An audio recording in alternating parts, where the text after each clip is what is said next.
What's going on, guys? We're on to the next step in this upgrade process on the Jeep. We got the rear fenders in. We've moved bays now. I got my what you want to call it seat in here so I can move it. I don't know what you want to call it. Custom. Custom, yeah. We're calling it all custom. Waiting. This week we're getting floor pan put in the back. But while we're waiting on that, we are going to tear the suspension apart, get all the axles out of it, all the link arms, everything, and get everything cut off and ready for the motor-built double triangulated 4-link.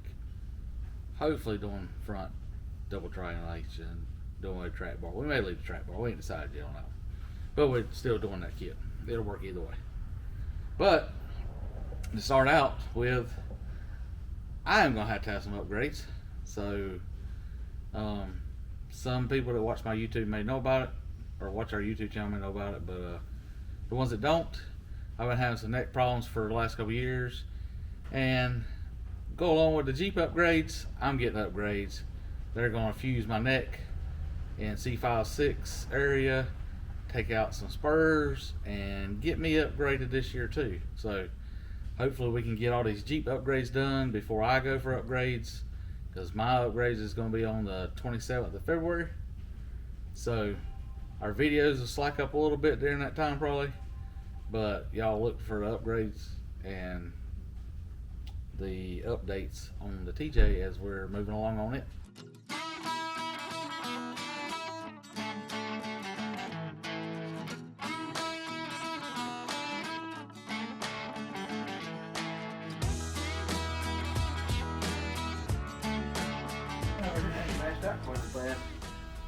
That one looks pretty good.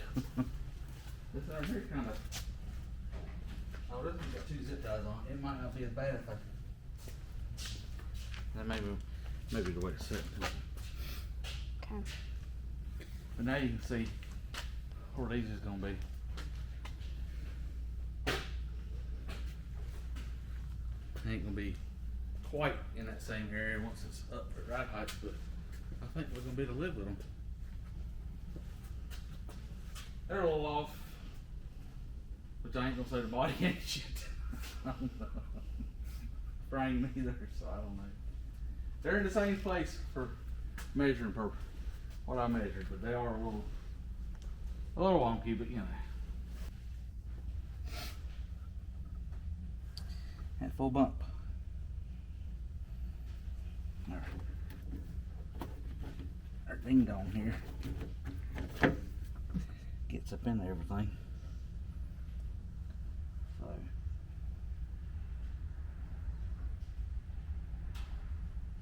and we're gonna have to have some bump stops because we're moving these up here. Oh. They're not, the bolt's not gonna be a whole lot higher, but it's gonna be a little higher. And that mount's gonna set up here on top. And these control arms, these are 1.5 inches, and I'm going to 2s. They're gonna bump the floorboard right there. Oh. Yeah. Because these control arms will go inside of my other ones. So at full bump, it's gonna be close to the floorboards. So I need to take this, before I tear everything apart, I need to take this, pick it up and take this limit strap out and set that new control arm mount up here and let it back down and see how it's going to clear this.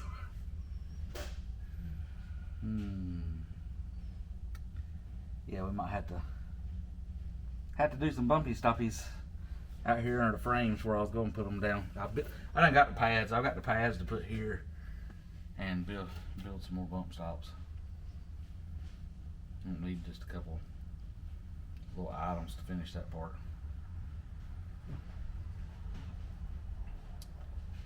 So, let me check that. That's first thing first.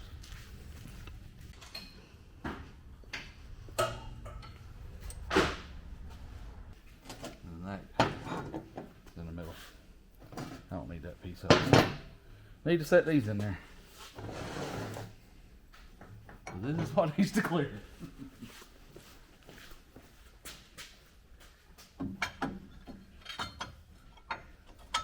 Hopefully, I can set them in there still with that piece on there from the thing.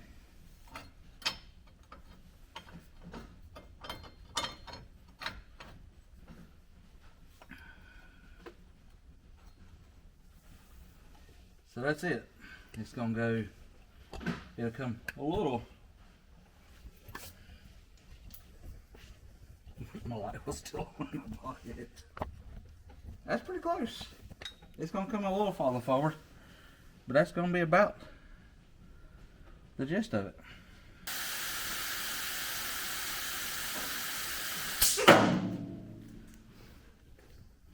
So when it fully bumps out, it's hitting my gas tank nuts.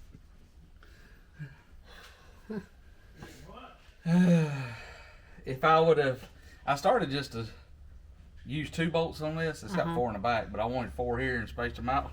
If I'd have just done it with 2 in the front of this, which would have been more than ample for a gas tank skid, it would have been perfect. Because that's exactly what it's hitting on both sides.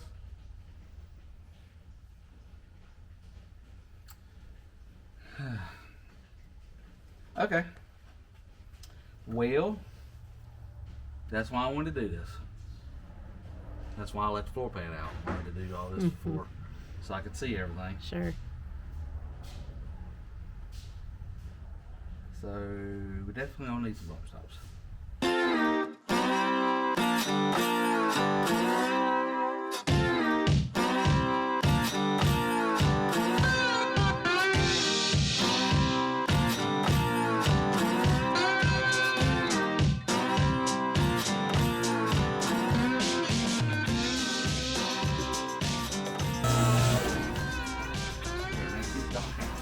Hydraulic lines. They work though. I really thought contemplated leaving it 3 links still with a track bar just because it's all there. Because all this is gonna be cut off, or it's gonna look terrible, you know. Yeah. It's a lot of work. It's gonna be a lot of work to try to make it look right. These need to come off because I'm not putting the sway bar back on. I know. But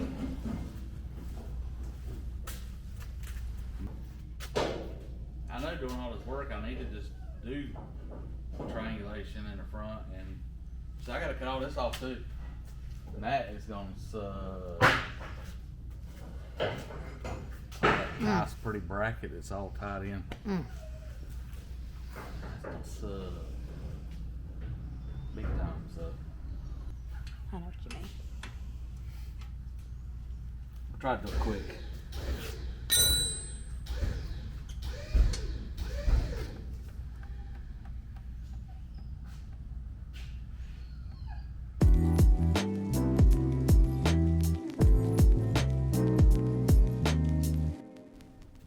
She took some abuse. Yeah. I'm seeing that.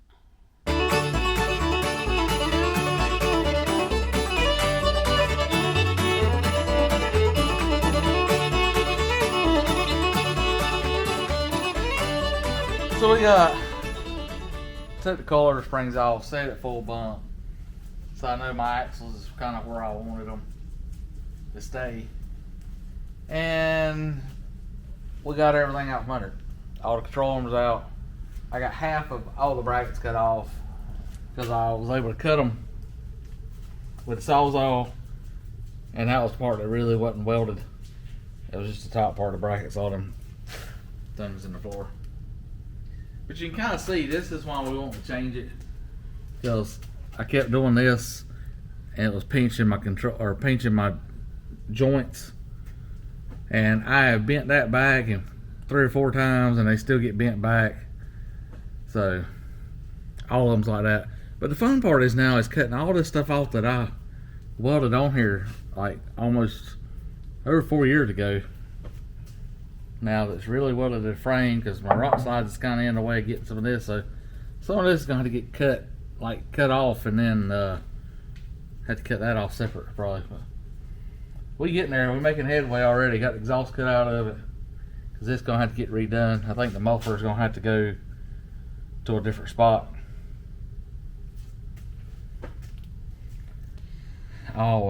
She's always got to do something. Break into our videos. So anyway.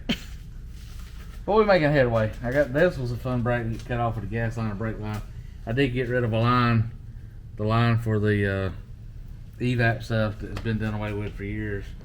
I got it took out finally, and I got some more grinding that I keep finding.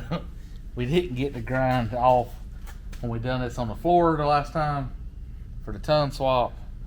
So probably another, and then all these has got to come off. Control arm brackets, both of them's got to come off. The upper control arm brackets got to come off. The rear, lower, and uppers has got to come off. So now the rears will be, well, my thing fell off. The new rear mount.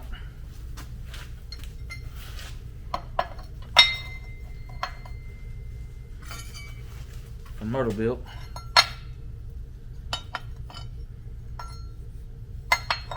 If I turn them right way, I can show you. It's gonna be fancy. And it goes somewhere in there, and it's got a middle section, but we'd put that on there while I go to. That kind of looks like a bat wing thing. But so I got to cut this all off and clean that up, which is going to be a major pain in the butt. And cut that off.